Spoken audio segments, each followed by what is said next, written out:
Happy birthday బంగారు. So మా చిన్ను ఈ ఇయర్ మొత్తం ఈ డే కోసమే వెయిట్ చేస్తూ ఉంటుందన్నమాట. అసలు తనకి సూపర్ ఎగ్జైట్మెంట్ అవుతుంది ఈ బర్త్డే మేము సెలబ్రేట్ చేస్తే మాత్రం. ఇంకా చెయ్యము అన్నాము అంతే ఇంకా బుంగమూత పెట్టుకొని ఒక మూలన కూర్చుంటుంది అనమాట. సో తన హ్యాపీనెస్ మా హ్యాపీనెస్ కాబట్టి మేము తనకైతే డిసప్పాయింట్ చేయాలి అనుకోవట్లేదు. ఎవరు ఏమనుకుంటున్నారు అనేది మేము పక్కన పెట్టి ఫస్ట్ మా పిల్లలకి మేమేమి ఇచ్చాము అనేది మేము చూసుకుంటాము. సో మా చిన్ను బర్త్డేకి వాళ్ళ పిన్ని వాళ్ళు వాళ్ళ అమ్మమ్మ వాళ్ళు ఇంకా చాలామందే మిస్ అయ్యారనమాట. ఎవ్రీ బర్త్డేకి ఎవరో ఒకరు ఉండేవారు, ఈసారి అసలు చాలా తక్కువే ఉన్నారు.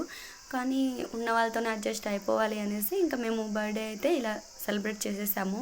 ఇంకా అందరికీ కేక్ అయితే కట్ చేసి తినిపించేస్తుంది. ముందుగా మా చిన్ను కేక్ కట్ చేసి తర్వాత క్యాండిల్స్ చూపిందనమాట. ఇంకా ఎదురింటి వాళ్ళని పక్కింటి వాళ్ళని కూడా పిలిచి ఇలా కేక్ పీసెస్ అయితే ఇచ్చేసాము. ఇంకా పక్కన చిన్నపిల్లలు ఉన్నారు, సో వాళ్ళని కూడా పిలిచి ఇలా ఇక్కడ యాడ్ చేసేస్తామన్నమాట. సో వాళ్ళ చెల్లెలు ఇక్కడ అందిస్తుంది అనమాట, కేక్ అందరికీ పెట్టడానికి హెల్ప్ చేస్తుంది.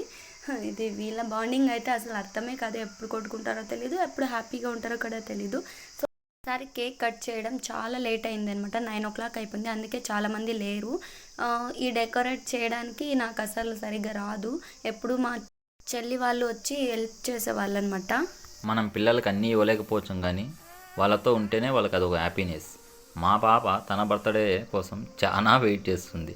పాపం ఎప్పుడో సంవత్సరానికి ఒకసారి వచ్చేది కదా, చూసారా మా పాప ఎంత ఆనందంగా ఉందో. అందులో వాళ్ళ డాడీ ఉంటే ఇంకా ఆనందం. కాకపోతే చిన్నపిల్లలకి చిన్న చిన్న సెలబ్రేషన్ అంటే చాలా ఇష్టంగానే ఉంటాయి. మనం కూడా దాన్ని ఇది చేసుకుంటూ పోవాలి. ఆడపిల్లలు నాన్న కూర్చి అంటే ఏదో అనుకున్నాను, కానీ ఇంత పిచ్చి ఉంటుంది అయితే నేను అనుకోలేదనమాట. మా పాపకి వాళ్ళ డాడీ అంటే అంత పిచ్చి. సో ఆయనకు కూడా అనమాట, ఆయన 15 days తర్వాత మళ్ళీ బెంగళూరు నుంచి ఈమె బర్త్డే కోసమే వచ్చారనమాట. ఈమె నేను బర్త్డేనే చేసుకోను డాడీ లేకుంటే అని చెప్పేసింది. సో ఆయన అయితే వచ్చేసారనమాట. ఇంకా బర్త్డే సెలబ్రేషన్స్ సింపుల్గానే ఇలా చేసేసాము. ఇంకా పక్కింటి వాళ్ళందరికీ కేక్ అయితే ఇలా డివైడ్ చేసి ఇచ్చేసామన్నమాట. ఇంకా మాకు ఇప్పటికే టైం లేట్ అయిపోయింది, ఆకలి అయితే అవుతుందనమాట. ఇక్కడ మా చిన్నోడైతే ఏం వెయిట్ చేస్తున్నాడో, కేక్ ఎప్పుడెప్పుడు తిందామా అని. వాడికి ఇవ్వలేదు ఇప్పటికీ కూడా. సో ఫైనల్గా మేము ఇంట్లో గులాబ్ జామున్ చేసేసాం, అండ్ బగారా రైస్ చేశాను, అండ్ చికెన్ కూడా చేశాను. ఫ్యామిలీ మొత్తం ఇక్కడ ఇంట్లోనే తినేసామన్నమాట.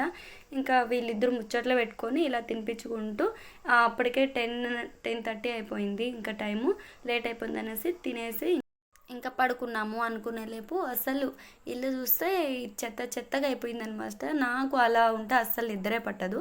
సో ఫస్ట్ నేను క్లీన్ చేస్తే పడుకోవాలి అనేసి ఇంకా కొంచెం అలా పొట్టలోకి వేసుకొని క్లీన్ అయితే చేసేసాను. మా వాడు నేను పనుకుంటే కానీ పడుకోడు అనమాట. సో బర్త్డే కేక్ అప్పుడు ఎలాగో పెట్టలేదని ఇప్పుడు మొత్తం లాగిచ్చేస్తున్నాడు అనమాట. సో మా ఫైనల్గా బర్త్డే అయితే సెలబ్రేషన్స్ ఇలా జరిగాయి. ప్లీజ్ మీరు ఫస్ట్ టైం చూస్తున్నట్టయితే మన ఛానల్ని సబ్స్క్రైబ్ చేసి లైక్ చేసి మనకు తెలిసిన వాళ్ళు కూడా షేర్ చేయండి. Thank you for watching. Love you all. Bye. Next వీడియోలో కలుద్దాం. బాయ్.